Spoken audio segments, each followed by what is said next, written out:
जय हिंद दोस्तों। आज की क्लास में हम पढ़ेंगे होलकर राजवंश के बारे में। एमपीपीएससी के इस सीरीज में एक और प्रमुख राजवंश। ठीक है, तो आइए शुरुआत करते हैं होलकर राजवंश के बारे में। होलकर राजवंश दोस्तों, ये उत्तर प्रदेश में मथुरा एक जगह है। मथुरा के ये बेसिकली थे पहले। ठीक है, उत्तर प्रदेश में ये मथुरा के रहने वाले थे होलकर। और एक कालांतर में जाते हैं कहाँ पर, जो दक्कन का क्षेत्र है, महाराष्ट्र है ना। तो दक्कन के क्षेत्र में जाते हैं और एक होल नाम का एक ग्राम था, गांव था, वहां जाकर ये लोग बस जाते हैं। होल या हल भी कहा गया है इस गांव को।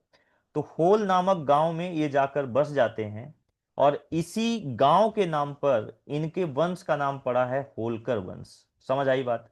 तो एक छोटी सी कहानी है कि ये उत्तर प्रदेश मथुरा के आसपास के थे और ये दक्कन यानी कि महाराष्ट्र के क्षेत्र में जाकर एक गांव में बसते हैं और उस गांव का नाम होता है होल और उसी से नाम पड़ जाता है होलकर। ठीक है, इस होलकर राजवंश की स्थापना करते हैं मल्हार राव होलकर। इनके बारे में डिटेल में पढ़ेंगे, परंतु अभी समझ लेते हैं कि संस्थापक कौन थे। तो ये थे मल्हार राव होलकर। ये मल्हार राव होलकर जो थे, ये मराठा जो राजवंश था ये उसी की एक शाखा है। ठीक है, इसके बारे में डिटेल में पढ़ेंगे अभी। तो ये मराठा राजवंश की ही एक शाखा है। ठीक है, होलकर वंश।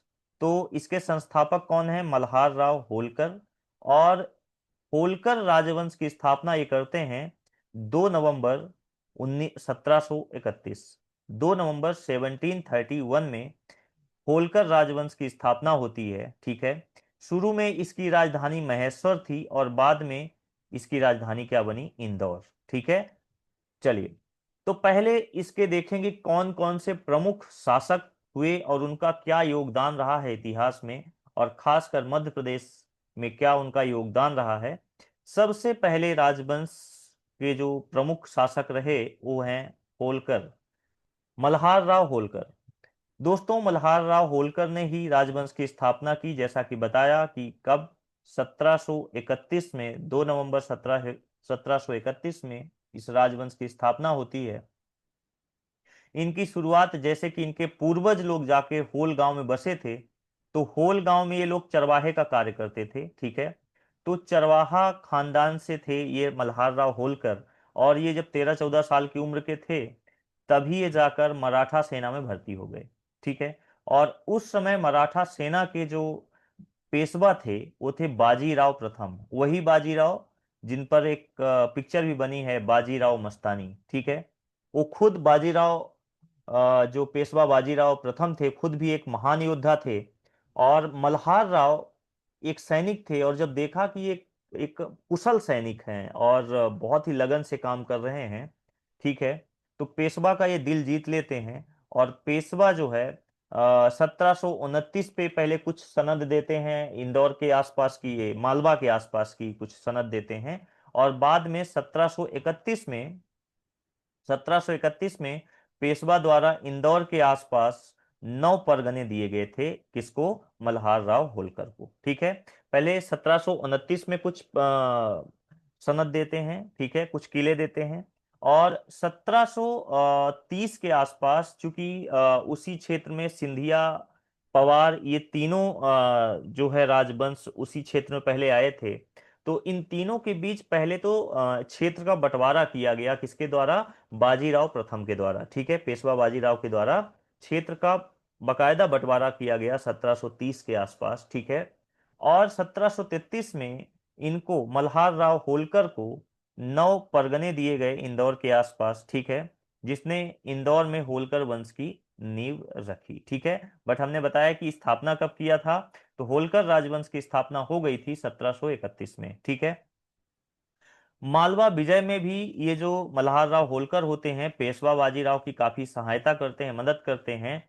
और इसीलिए मालवा की सूबेदारी प्राप्त कर लेते हैं कौन? मल्हार राव होलकर। ठीक है, तो पेशवा का दिल जीत लेते हैं क्योंकि मालवा की विजय में ये महत्वपूर्ण भूमिका अदा करते हैं। ठीक है, मल्हार राव।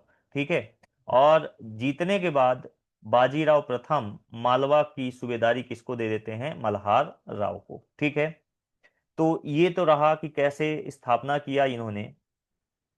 दोस्तों अगर इनकी सैन्य उपलब्धियों की और बात करें तो ये मराठा साम्राज्य को विस्तार करने में काफी महत्वपूर्ण योगदान दिया। ये पंजाब के अटक तक इसका विस्तार करते हैं, ठीक है, पंजाब के अटक तक विस्तार कर देते हैं मराठा साम्राज्य का। परंतु जो पानीपत का तृतीय युद्ध होता है, पानीपत का तृतीय युद्ध 1761 में जो लड़ा गया, उस युद्ध में मराठाओं को पूर्ण सहयोग ये नहीं देते। और यही वजह है कि आंतरिक कलह की वजह से कई सूबेदार जो थे मराठा के, वो पूरी तरह से 1761 के जो तृतीय युद्ध पानीपत का होता है उस पे भाग नहीं लेते, ठीक है, या लेते भी हैं तो उस तरह से युद्ध नहीं करते, पूरी सख्ती से युद्ध नहीं करते। और यही वजह है कि आंतरिक कलह की वजह से मराठा साम्राज्य को भारी नुकसान हुआ और पानीपत का तृतीय युद्ध मराठा साम्राज्य हार जाता है, और यहीं से मराठा साम्राज्य की पतन की शुरुआत हो जाती है। और फिर धीरे धीरे कई सूबेदार जो अलग अलग जगहों पे जाके, जैसे सिंधिया हो गए, ये पवार हो गए, ये आपके होलकर हो गए, ये अलग अलग जगहों पे जाके क्या करते हैं, अपना शासन स्थापित करना चालू कर देते हैं, ठीक है।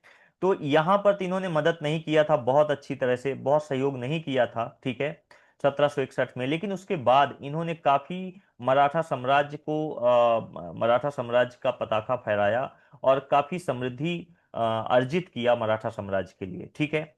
उपाधि इनको मुगल शासकों द्वारा इनको कुछ उपाधियां दी गई, जिसमें थे महाराजा धीराज। महाराजा धीराज की उपाधि मुगल साम्राज्य के द्वारा दी गई, राज राजेश्वर की उपाधि दी गई, आलिजा बहादुर की उपाधि दी गई इनको, ठीक है। तो ये कुछ उपाधियां इनको दी गई, किसके द्वारा, मुगल शासक के द्वारा, ठीक है। तो दोस्तों इतनी बात समझ आ गई। इनकी मृत्यु हो जाती है 20 मई 1766 को, ठीक है। तो 1766 जो व्यक्ति 1731 में होलकर वंश की नींव डालते हैं, 2 नवंबर 1731 को, इनकी मृत्यु हो जाती है 1766 में, यानी 1766 में। और इनकी मृत्यु होती है भिंड में। बाद में इनकी बहू इनके लिए, इनके सम्मान में, इनकी बहू का नाम था अहिल्याबाई, अभी इनके बारे में पढ़ेंगे। ये बहुत कुशल प्रशासिका थी और एक ऐसी महिला जो उस वक्त सबसे बड़ी और सबसे शक्तिशाली महिला जो वहां पर शासन कर रही थी, ठीक है। तो इनके बाद यही शासन की बागडोर संभालती हैं, ठीक है। तो अहिल्याबाई के द्वारा इनके सम्मान में आलमपुर आलमपुर भिंड में एक छतरी बनवाई गई है, ठीक है, किसके सम्मान में, मल्हार राव होलकर के सम्मान में, ठीक है दोस्तों। तो बात करते हैं अगली शासिका अहिल्याबाई होलकर। तो 1766 में 1766 में जब मल्हार राव होलकर की मृत्यु हो जाती है, तो अहिल्याबाई होलकर शासन की बागडोर संभालती हैं। ऐसा क्यों, तो आपको इसकी वजह बताता हूं। थोड़ा अहिल्याबाई होलकर के पृष्ठभूमि बता दूं, तो दोस्तों ये एक साधारण किसान परिवार से आती थी अहिल्याबाई जी। और इनकी शादी होती है मल्हार राव होलकर के पुत्र थे खांडे राव। तो मल्हार राव होलकर के पुत्र थे खांडे राव, इनसे शादी हो जाती है, ठीक है। इनसे शादी होने पर हो जाती है, और 19 वर्ष की जब ये होती हैं, क्योंकि पहले के जमाने में आपको पता है 9 साल 10 साल की उम्र में शादी हो जाती थी, तो इनकी भी ऐसे ही उम्र में शादी हो गई थी। और जब ये 19 वर्ष की हुई तो 19 वर्ष की आयु में ये विधवा हो जाती हैं, यानी कि खंडे राव की मृत्यु हो जाती है। तो खंडे राव अल्पायु में ही इनकी मृत्यु हो जाती है। और फिर इनके पुत्र 1 साल के होते हैं, हमारे ख्याल से 1-2 साल के, वो शासन बैठते हैं, लेकिन उनकी भी अल्पायु में मृत्यु हो जाती है। और इसके बाद अहिल्याबाई ही शासन की बागडोर संभालती हैं, ठीक है। तो प्रशासनिक योगदान में बात करें तो यहां पर कब से ये बागडोर संभालती हैं अहिल्याबाई, तो चूंकि 1766 में 1766 में मल्हार राव होलकर की मृत्यु होती है, और 1767 में ये होलकर वंश की शासिका बन जाती हैं, यानी राजगद्दी में बैठती हैं। कौन, अहिल्याबाई होलकर, ठीक है। तो 1767 से लेकर ये 1767 से लेकर ये 1795 तक ये राज करती हैं। 1725 में ये पैदा हुई हैं, ठीक है, ये डेट दिया है। लेकिन ये राजगद्दी में कब बैठी हैं, तो ये राजगद्दी में बैठी हैं 1767 में, ये ध्यान रखना है। और 1795 तक ये राज करती हैं, ठीक है। इनके, अगर मैं प्रशासनिक योगदान की बात करूं, तो अहिल्याबाई इस होलकर वंश की सबसे कुशल प्रशासिका रही हैं। सिर्फ होलकर वंश की ही नहीं, उस वक्त पूरे भारत देश में एक ऐसी महिला जो 30-31 साल तक बिल्कुल ऐसा शासन करती हैं कि लोग उनको सालों साल तक याद करते हैं।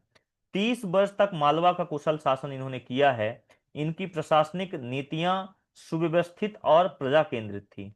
प्रजाओं में इनका इतना मतलब प्रजा में ये इतनी लोकप्रिय थी, तो इनकी वजह से, प्रजा कार्य की वजह से, प्रजाओं के लिए, अपने राज्य के लिए इतना इन्होंने कार्य किया, इसकी वजह से इनको राजमाता की पदवी दी गई। इनको क्या बोला गया? राजमाता। ठीक है। तो राजमाता ऐसे नहीं बोले, राजमाता का सच सही मायने पे ये कार्य भी कर रही थी। धार्मिक सहिष्णुता मतलब सभी धर्मों को साथ लेकर चलना, दान पुण्य करना, तीर्थ स्थानों में भवन निर्माण आदि, ये बहुत सारे कार्य कराई थी। मंदिरों का निर्माण, घाट और धर्मशालाएं बहुत, सिर्फ मध्य प्रदेश में ही नहीं, सिर्फ मालवा में ही नहीं, अपितु पूरे भारत में कई जगहों पर इन्होंने कई मंदिर, कई घाट और कई धर्मशालाओं का निर्माण करवाया था। उनमें से कुछ महत्वपूर्ण जो जगह है उनकी बात करूं तो 1777 में, 1777 में काशी विश्वनाथ मंदिर का जीर्णोद्धार कराया था। बहुत इंपॉर्टेंट है, ये सवाल पूछ सकता है कि काशी विश्वनाथ मंदिर का जीर्णोद्धार किसने कराया था? तो ये कराया था कौन? अहिल्याबाई होलकर ने। सोमनाथ मंदिर का जीर्णोद्धार कराया था। अयोध्या के राम मंदिर का जीर्णोद्धार कराया था, जिस पर आप जानते हैं कितना बड़ा विवाद रहा है। ठीक है। तो ये कुछ महत्वपूर्ण ऐसे मंदिर हैं जिनका जीर्णोद्धार कराने का श्रेय किसको जाता है? देवी अहिल्या बाई को, या राजमाता अहिल्या बाई को। ठीक है। इसके अलावा अगर हम बात करें दोस्तों, तो महेश्वर को इन्होंने राजधानी बनाया। तो महेश्वर को राजधानी बनाने का श्रेय किसको जाता है? तो महेश्वर को राजधानी बनाने का श्रेय दोस्तों राजमाता अहिल्याबाई को ही जाता है। ठीक है। तो महेश्वर को राजधानी इन्होंने बनाया। ठीक है। राजधानी बनाया महेश्वर को। ठीक है। नर्मदा नदी के किनारे ये शहर बसाया इन्होंने, और इसको इन्हीं के शासन काल में महेश्वर काफी फला फूला। सिर्फ इन्होंने वहां पर महलों का निर्माण नहीं कराया, अपितु उद्योग में भी इन्होंने काफी योगदान दिया है। अगर हम बात करें उद्योग की, तो महेश्वरी साड़ी दोस्तों, आज भी महेश्वरी साड़ी पूरे देश में, अपितु देश में नहीं, देश के बाहर भी काफी प्रचलित हैं महेश्वरी साड़ी। और महेश्वरी साड़ी की शुरुआत देवी अहिल्याबाई ने ही किया था, वहां के बुनकरों को स्वरोजगार देने के लिए। ठीक है। तो इनका योगदान अगर मैं प्रशासनिक रूप में कहूं तो सिर्फ सैन्य के रूप में ही नहीं है, बट इन्होंने पूरे प्रजा के लिए ओवरऑल बहुत काम किया था। जैसा कि बताया कि मंदिरों का निर्माण, घाट का निर्माण, धर्मशालाओं का निर्माण। ठीक है। जिसमें से मैंने कुछ प्रमुख मंदिरों का बात भी किया, काशी विश्वनाथ मंदिर, सोमनाथ मंदिर, अयोध्या के राम मंदिर की बात किया। ठीक है। इन्होंने नर्मदा नदी के किनारे अहिल्या घाट का निर्माण भी कराया है। महेश्वर में आज भी ये दर्शकों के लिए एक पर्यटक का केंद्र है दोस्तों। तो अहिल्या घाट का निर्माण किसने कराया है? तो ये देवी अहिल्याबाई ने ही कराया था। ठीक है, महेश्वर में। ठीक है, ये ध्यान रखना है। महेश्वर साड़ियों की शुरुआत वहां के बुनकरों के लिए इन्होंने ही किया था, जो आज विश्व प्रसिद्ध है। ठीक है। तो ये कुछ इनके प्रशासनिक योगदान रहे हैं दोस्तों। ठीक है। सैन्य नेतृत्व की बात करें तो कई युद्धों में ये खुद भी भाग ली हैं। हाथी पर सवार होकर सेना का नेतृत्व इन्होंने खुद किया है। ठीक है। सामाजिक कार्य की बात करें तो समाज सेवा, प्रजा के हित में कार्य, जिसके कारण इन्हें क्या बोला गया है? राजमाता। और यहीं तक दोस्तों कहा जाता है कि एक बार इतनी न्यायप्रिय थी ये कि एक बार तो इन्होंने अपने बेटे के लिए कुछ ऐसा उन्होंने कर दिया था, तो उनको बोला कि इसको हाथी के पांव के नीचे कुचलवा दिया जाए। ठीक है। तो सोचो, जो अपने में और पराये में भेदभाव नहीं कर रहा है, वही सचमुच सही मायने पे एक राजा होता है। और ये सही मायने पे राजधर्म का पालन ये कर रही थी। ठीक है। हालांकि कुचलवाया नहीं गया था, लेकिन ऐसा उन्होंने आदेश दिया था, ऐसा कहा जाता है। ठीक है। इनकी मृत्यु हो जाती है 1795 में। ठीक है। और इनकी मृत्यु के बाद होलकर वंश में उत्तराधिकार का युद्ध भी छिड़ जाता है, और इसीलिए होलकर वंश धीरे धीरे क्या होने लगता है? कमजोर होने लगता है। तो आप देखेंगे 1795 के बाद धीरे धीरे होलकर राजवंश का क्या होता है? पतन होना शुरू हो जाता है। ठीक है। इनके पश्चात इनके सेनापति ही थे। इन्होंने तुकोजी राव जो थे, तुकोजी राव होलकर जो थे, इन्होंने अहिल्याबाई को उनके प्रशासन में बहुत मदद किया था। ये सेनापति थे उनके समय पे, ठीक है, सेनापति थे, ठीक है, सेनापति थे, ठीक है। अहिल्याबाई के शासन काल में उनके मृत्यु के उपरांत 1795 में ये खुद वहां के राजगद्दी में बैठते हैं, ठीक है, ये खुद शासक बन जाते हैं। लेकिन इनका कार्यकाल बहुत छोटा होता है, 2 साल, 1797 में इनकी मृत्यु हो जाती है, ठीक है। परंतु इन्होंने शासन में, खासकर सैन्य प्रशासन में बहुत सुधार किया है। तो तुकोजी राव को जाना जाता है सैन्य सुधार के लिए, क्योंकि ये खुद सेनापति थे। तो जब ये राजा बनते हैं तो 2 साल में जो होलकर राज्य है, वहां की जो सेना है, सेना में बहुत सुधार करते हैं और इनको सेना में सुधार के लिए ही जाना जाता है, ठीक है। ये मल्हार राव के दत्तक पुत्र थे, ठीक है, ये मल्हार राव के दत्तक पुत्र थे, ठीक है। तो चलिए, तुकोजी राव के बारे में इतना ही। अब बात करते हैं यशवंत राव होलकर के बारे में। तो दोस्तों, यशवंत राव होलकर जो हैं, यशवंत राव होलकर 1797 से बैठते हैं राजगद्दी में, 1811 के आसपास तक ये राज करते हैं। और इनको कुछ इतिहासकार, एक इतिहासकार हैं ईमानदार, इनामदार, माफ करिएगा, इनामदार, इनामदार एक इतिहासकार हैं। इन्होंने इन्हें मध्य भारत का नेपोलियन कहा है, भारत का मध्य भारत का नेपोलियन कहा है। क्या कहा है? नेपोलियन कहा है। तो ध्यान रखिएगा, होलकर राजवंश में कौन से राजा को मध्य भारत का नेपोलियन कहा गया है? तो वह थे यशवंत राव होलकर। यशवंत राव होलकर के बारे में बात करते हैं दोस्तों, तो ये तुकोजी राव के बाद अमीर खां और पिंडारियों की सहायता से इंदौर के शासक बन जाते हैं, ठीक है। सैन्य गतिविधि में बात करें तो 1803 में दूसरे मराठा में क्या होता है, जो मराठा युद्ध होता है, द्वितीय मराठा युद्ध। देखिए, एक होता है पहला मराठा युद्ध होता है, इसको बोला जाता है आंग्ल मराठा युद्ध, आंग्ल मराठा युद्ध। आंग्ल मतलब अंग्रेज और मराठाओं के बीच जो युद्ध हुआ है उसे क्या कहा गया है? आंग्ल मराठा युद्ध, ठीक है, आंग्ल मराठा।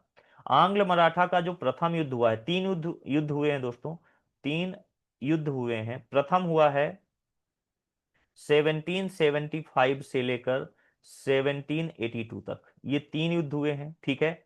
इसके बाद द्वितीय युद्ध हुआ है, इसमें हमने डिटेल वीडियो बनाएंगे दोस्तों। द्वितीय, माफ करिएगा, द्वितीय हुआ है सेकंड आंग्ल मराठा युद्ध होता है। ये होता है 1801 से लेकर 1803 से लेके 1806 तक, 1803 से लेके 1806 तक ये दूसरा होता है। और थर्ड जो आंग्ल मराठा युद्ध होता है, ये होता है 1817 से लेकर 1818 तक। और यहाँ पर सारे ही मराठा हार जाते हैं और ये सब अंग्रेजों के अधीन हो जाते हैं। तो ये 3 आंग्ल मराठा युद्ध हुआ है। पहले आंग्ल मराठा युद्ध में कोई खासकर होलकर वंश का कोई खास योगदान नहीं रहा है। तो द्वितीय आंग्ल मराठा युद्ध की बात करते हैं। 1803 में दूसरे मराठा युद्ध के दौरान तटस्थ रहे यशवंत राव। और 1804 जो द्वितीय मराठा युद्ध होता है, इसमें सिंधिया जो थे, ग्वालियर के सिंधिया राजवंश था, इनकी हार हो जाती, इनकी पराजय हो जाती, किससे? ब्रिटिश सेना से, ठीक है। और जब ये पराजय के बाद ब्रिटिश सेना पर हमला किया और दिल्ली को घेर लेते हैं, ठीक है। नवंबर 1804 में डीग और फर्रुखाबाद में एक युद्ध होता है और इनकी सेनाएं यहां पर हार जाती हैं। तो यशवंत राव होलकर की सेना जब 1804 यानी कि आंग्ल मराठा युद्ध, द्वितीय आंग्ल मराठा युद्ध होता है 1804 में फर्रुखाबाद के आसपास, तो यहां पर इनकी सेनाएं हार जाती हैं और 1805 में एक समझौता करना पड़ता है। 1805 में समझौता होता है दोस्तों, ठीक है, अंग्रेजों के साथ। और ये समझौता का नाम जो है, इस समझौते को बोला गया है दोस्तों राजपुर घाट की संधि, माफ करिएगा।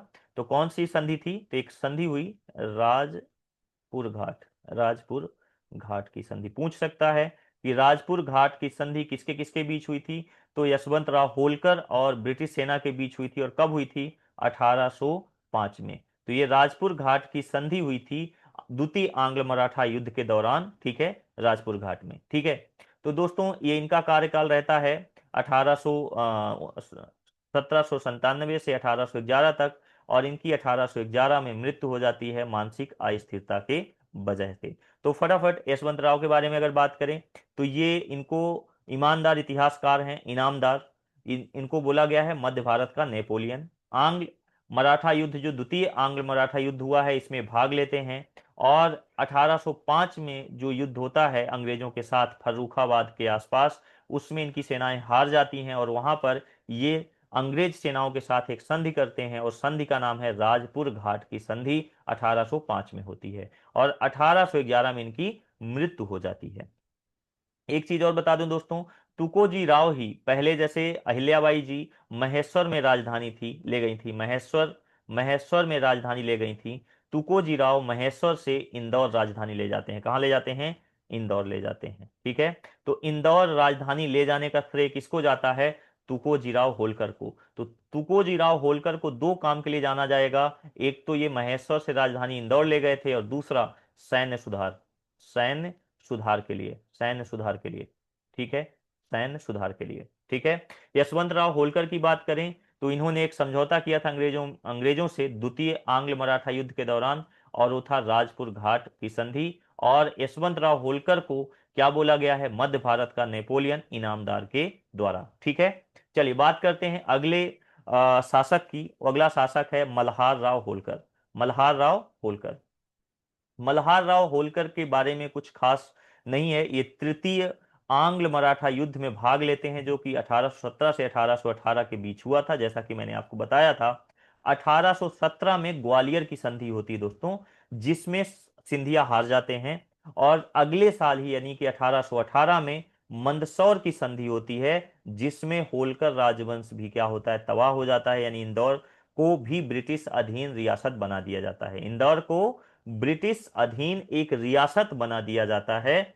और जो होलकर वंश है यह भी क्या करता है? इनके ब्रिटिशर्स के अंदर काम करने के लिए मजबूर हो जाता है। तो ध्यान रखना है कि तृतीय आंग्ल मराठा युद्ध में 1717 में संधि होती है, ग्वालियर की संधि, जिसमें सिंधिया अधीन हो जाते हैं किसके? ब्रिटिश के। और 1818 जो मंदसौर की संधि होती है, इसमें होलकर राजवंश भी अधीन हो जाता है किसके? ब्रिटिश के। ठीक है, अगला है तुकोजी राव होलकर द्वितीय। तुकोजी राव एक पहले भी हुए हैं, तुकोजी राव होलकर द्वितीय।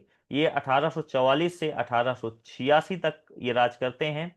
1857 के जो प्रथम स्वतंत्रता संग्राम गदर हुआ था मध्य प्रदेश में, ठीक है, मध्य प्रदेश में जो गदर हुआ था, उस गदर में ये अंग्रेजों के प्रति वफादार रहे हैं। तो दोस्तों ध्यान रखना है कि इन्होंने हमारे जो स्वतंत्रता सेनानी थे उनका साथ न देकर अंग्रेजों का साथ दिया था। ठीक है, ब्रिटिश योजनाओं में इन्होंने सहयोग दिया, जैसे डाकघर, तार सेवा, रेल, व्यापार कर, इनमें भी इन्होंने तुकोजीराव होलकर द्वितीय ने सहयोग दिया। तो खासकर इनका कार्यकाल याद करने जैसा कुछ खास नहीं है। शिवाजीराव होलकर हुए 1886 से 1903 तक। ठीक है, इनके बारे में एक चीज याद रखना है कि 1895 यानी 1890, माफ करिएगा, 1891 में होलकर विज्ञान महाविद्यालय की स्थापना किया था इन्होंने। होलकर विज्ञान महाविद्यालय की स्थापना किन्होंने किया था? शिवाजीराव होलकर ने, शिवाजीराव होलकर ने। ठीक है, इनके काल में ही, शासन काल में ही ब्रिटिश सिक्के होलकर राज्य में प्रचलन में आए थे। तो ब्रिटिश के जो सिक्के थे ये होलकर राज्य में प्रचलन में आए थे किसके समय पे? शिवाजीराव होलकर के समय में। ठीक है, यशवंत राव होलकर द्वितीय, ये अंतिम, एक तरह से कह सकते हैं कि होलकर वंश के अंतिम राजा रहे हैं, जो 1936 से लेकर 1947 तक ये राज किया है इन्होंने, अंतिम शासक। इनकी मृत्यु के बाद इनकी पुत्री उषा देवी होलकर को वंश की वारिस घोषित किया गया, परंतु जैसा कि आपको पता है कि होलकर वंश भी मध्य प्रदेश में मतलब भारत में शामिल हो गया था, और उसमें हस्ताक्षर किसने किया था? यशवंत राव होलकर ने। ठीक है, तो 1948 में इंदौर स्वतंत्र भारत का हिस्सा बन गया था। ठीक है, तो इंदौर क्या हुआ था? 1948 में स्वतंत्र भारत का हिस्सा बन गया था। एक नजर जितने भी शासक हैं उनके बारे में देख लेते हैं, उनका प्रमुख योगदान क्या रहा है वो समझ लेते हैं। मल्हार राव होलकर जो संस्थापक रहे हैं 1694 से 1761, आपको याद है 1731 में ये स्थापना करते हैं होलकर वंश की। ठीक है, ये रजवाड़ा बनवाने का कार्य करते हैं। इन्होंने एक निर्माण करवाया था राजवाड़ा, जो आज भी मौजूद है। ठीक है। अहिल्याबाई, इनको किस लिए जाना जाता है? मंदिर निर्माण के लिए, प्रशासनिक सुधार के लिए और महिलाओं का समर्थन करने के लिए। ठीक है। तुकोजीराव होलकर, सैनिक नेतृत्व, हमने क्या बोला था? सैनिक नेतृत्व किया था, और साथ में इन्होंने राजधानी महेश्वर से कहां ले गए थे? इंदौर ले गए थे। तो महेश्वर से राजधानी इंदौर ले जाने का श्रेय तुकोजीराव होलकर प्रथम को जाता है। काशीराव होलकर, संक्षिप्त शासन किया, कुछ खास नहीं है। मल्हार राव होलकर द्वितीय हुए, दूसरा अंग्रेज मराठा युद्ध में भागीदारी थे। ठीक है। तुकोजीराव होलकर हैं। ठीक है। अच्छा, एक चीज बता दूं, मल्हार राव होलकर जो हैं द्वितीय, इन्हीं को यशवंत राव होलकर भी बोला गया है, तो याद रखिएगा। यशवंत राव होलकर, यशवंत राव होलकर का एक नाम मल्हार राव होलकर भी था, ध्यान रखना है। ठीक है। इन्हीं के बारे में हमने बताया था कि ये मध्य भारत के नेपोलियन थे, इनामदार इतिहासकार ने बोला था। और द्वितीय आंग्ल मराठा युद्ध में भाग लेते हैं और एक संधि भी करते हैं। कहाँ की संधि? तो ये संधि करते हैं कहाँ की? राजपुर घाट की। ठीक है, 1805 में। ठीक है दोस्तों। ठीक है। शिवाजीराव होलकर सुख विलास का निर्माण कराते हैं और शिव विलास महल का निर्माण कराते हैं। तुकोजीराव होलकर तृतीय हुए, इनको औद्योगिक सुधार के लिए जाना जाता है और न्यायिक सुधार के लिए जाना जाता है। यशवंत राव होलकर को इंदौर का भारत में इन्होंने विलय किया था, पहली चीज। और दूसरा, यशवंत सागर झील है दोस्तों, यशवंत सागर झील है, इसके लिए भी इनको जाना जाता है। तो यशवंत सागर झील का निर्माण किसने कराया था? यशवंत राव होलकर द्वितीय ने कराया था। ठीक है। तो चलिए, ये तो हो गया प्रशासकों के बारे में। अब बात कर लेते हैं कि होलकर वंश की विशेषताएं क्या थी दोस्तों। तो पहली चीज तो इनकी सैन्य शक्ति, सैन्य शक्ति। सैन्य शक्ति की बात की करें तो होलकर वंश मराठा साम्राज्य के प्रमुख सैन्य स्तंभों में से एक थे। ठीक है। ये काफी शक्तिशाली इनकी जो मराठा की ब्रांच थी, काफी शक्तिशाली शाखा रही है। और मल्हार राव होलकर, मल्हार राव और यशवंत राव होलकर, ये दोनों ही सैन्य सुधार के लिए काफी जाने जाते हैं, ये दोनों ही सैन्य सुधार के लिए जाने जाते हैं। ठीक है। प्रशासन के मामले में बात करें तो अहिल्याबाई प्रशासन सुधार के लिए जानी जाती हैं। इन्होंने लोक कल्याण के लिए बहुत सारे कार्य किए, मंदिरों का निर्माण, घाट का निर्माण, और काफी मतलब कह सकते हैं कि जो बहुत सारी ऐसी चीजें बनाए जो पब्लिक के लिए बनाई गई। ठीक है। चाहे वो राजघाट हो, चाहे मंदिर हो, चाहे कोई ठहरने की व्यवस्था हो, तो अहिल्याबाई के द्वारा किया गया। ठीक है। सांस्कृतिक योगदान की बात करें, मंदिर, घाट, धर्मशालाओं का निर्माण, बहुत ज्यादा, सबसे ज्यादा धर्मशालाओं का निर्माण अहिल्याबाई होलकर ने करवाया था। ठीक है। ब्रिटिश संबंध की बात करें तो तृतीय आंग्ल मराठा युद्ध के बाद होलकर वंश ब्रिटिश संरक्षण में एक रियासत बन गया था, और 1948 में इसका अस्तित्व खत्म हो गया और ये भारत का एक हिस्सा बन गया। ठीक है। प्रमुख घटनाएं और युद्ध, जो प्रमुख घटनाएं और युद्ध हुए हैं, ठीक है, उनकी बात कर लेते हैं। एक युद्ध हुआ दोस्तों, तिरौला का युद्ध। कहां का युद्ध है? तिरौला का युद्ध। तिरौला का युद्ध ये किसने लड़ा था? मल्हार राव होलकर ने। मल्हार राव होलकर ने किसके खिलाफ लड़ा? तो ये मुगलों को पराजित किया था। तो मुगलों को पराजित करने का कार्य मल्हार राव होलकर करते हैं तिरौला के युद्ध में। ठीक है। और इससे इनकी सैनिक शक्ति मजबूत होती है। ठीक है। उज्जैन युद्ध हुआ था 1801 में। तो यशवंत राव, जिनको मध्य भारत का नेपोलियन कहा गया है, यशवंत राव सिंधियाओं को हराया था। ठीक है। तो सिंधियाओं को हराकर इन्होंने क्षेत्रीय शक्ति में बताया कि इस क्षेत्र में अगर कोई शक्तिशाली है तो कौन है? वो है होलकर। ठीक है। फिर एक पूना का युद्ध हुआ था 25 अक्टूबर 1802 में। यशवंत राव के नेतृत्व में होलकरों ने सिंधियाओं और पेशवा पर हमला किया था। ठीक है। तो होलकर समझिए इतने महत्वपूर्ण हो गए थे, इतने शक्तिशाली हो गए थे कि सिंधिया और पेशवा की संयुक्त सेना पर भी इन्होंने हमला किया था, और जिसका परिणाम स्वरूप एक बसबेन की संधि होती है, बसबेन की, सॉरी माफ करिएगा, बससेन की संधि होती है 31 दिसंबर 1802, 31 दिसंबर 1802 को एक संधि होती है। दूसरा, अंग्रेज मराठा युद्ध होता है, और हमने बताया था कि यशवंत राव होलकर ने 1805 में राजपुर घाट की संधि की थी। ठीक है। राजपुर घाट की संधि कब होती है? 24 दिसंबर 1805 अंग्रेजों के साथ शांति संधि हुई थी, जिसमें यशवंत राव को स्वतंत्र शासक के रूप में मान्यता दी गई थी अंग्रेजों के द्वारा। ठीक है। एक युद्ध हुआ महिदपुर का युद्ध, जो कि 21 दिसंबर 1817 में लड़ा गया। ये तीसरा आंग्ल मराठा युद्ध था दोस्तों, और इस युद्ध में होलकरों की पराजय होती है और यही से मंदसौर की संधि 6 जनवरी 1818 को होती है और यहां से अंग्रेजों का वर्चस्व कायम हो जाता है इंदौर में भी। ठीक है। 1857 का विद्रोह होता है और यहां पर सादात खान ने विद्रोह किया था। सादात खान ने विद्रोह किया था कहाँ? 1857 में। ठीक है। और इसको 1874 में फांसी दी गई थी। ठीक है दोस्तों, तो ये तो कुछ प्रमुख घटनाएं और युद्ध रहे हैं। अगर मैं सांस्कृतिक और ऐतिहासिक पृष्ठभूमि की बात करें तो इसमें से जो महत्वपूर्ण स्थल है, एक है राजवाड़ा। राजवाड़ा जो कि इंदौर में है। होलकर शासकों का ऐतिहासिक महल है जो फ्रेंच, मराठा और मुगल वास्तुकला का मिश्रण है। तो इसमें तीन वास्तुकलाओं को आप देख पाएंगे। इसमें तीन वास्तुकलाओं की झलक मिलती है राजवाड़ा में, फ्रेंच, मराठा और मुगल वास्तुकला का। यह 7 मंजिला इमारत है जो 200 साल से ज्यादा पुरानी हो चुकी है। ठीक है। इंदौर में स्थित है ये। और 1984 के दंगों में इसमें कुछ क्षतियां भी हुई थी और बाद में इसमें कुछ आंशिक मरम्मत की गई थी, कुछ सुधार किया गया था।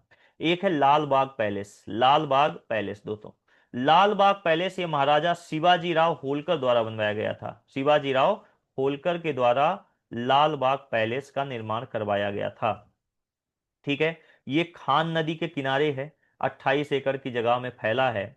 अब ये एक संग्रहालय है। अब क्या है? ये एक संग्रहालय है जिसमें भारत का सबसे सुंदर गुलाब बाग बना है। इसी में दोस्तों एक गुलाब बाग है लाल बाग में। तो लाल बाग में एक गुलाब बाग बनाया गया है। ठीक है। ये सिक्का संग्रहालय और भारतीय एवं इतालवी कलाकृतियां हैं। इसकी जटिल नक्काशी और वास्तुकला इसे पर्यटन के लिए आकर्षण का केंद्र बनाती हैं। ठीक है। तो दो प्रमुख स्थल, एक राजवाड़ा और एक है लाल बाग पैलेस, ये प्रमुख सांस्कृतिक और ऐतिहासिक स्थल हैं होलकर वंश की, जो आज भी उनकी झलक राजवाड़ा और लाल बाग पैलेस से मिलती है। होलकर वंश का पतन कैसे होता है? तो जैसा कि मैंने बताया कि 1818 में जो तृतीय आंग्ल मराठा युद्ध हुआ, इसमें मंदसौर में संधि होती है और यहीं से होलकर वंश की स्वायत्तता को सीमित कर दिया जाता है। ठीक है। और बाद में इसकी वजह भी थी, एक तो आंतरिक संघर्ष इनमें चालू हो जाता है। ठीक है। आंतरिक संघर्ष की वजह से शासन कमजोर हो गया और भारत की स्वतंत्रता जब होती है 1947 में, तो इंदौर रियासत को भारतीय संघ में विलय कर दिया गया था। और विलय करने का कार्य कौन करता है? यशवंत राव होलकर ने भारत में इंदौर को विलय किया था। तो ये पूछ सकता है सवाल कि कौन सा होलकर का अंतिम राजा था जो इंदौर को भारतीय संघ में विलय किया था? तो थे यशवंत राव होलकर। ठीक है। तो दोस्तों आज की क्लास यहीं खत्म करते हैं। अगले क्लास में एक और नए राजवंश के साथ मिलेंगे। तब तक थैंक यू। आपने हमारी वीडियो देखा और अगर वीडियो अच्छी लगी दोस्तों तो प्लीज सब्सक्राइब करिए और चैनल को शेयर करिए।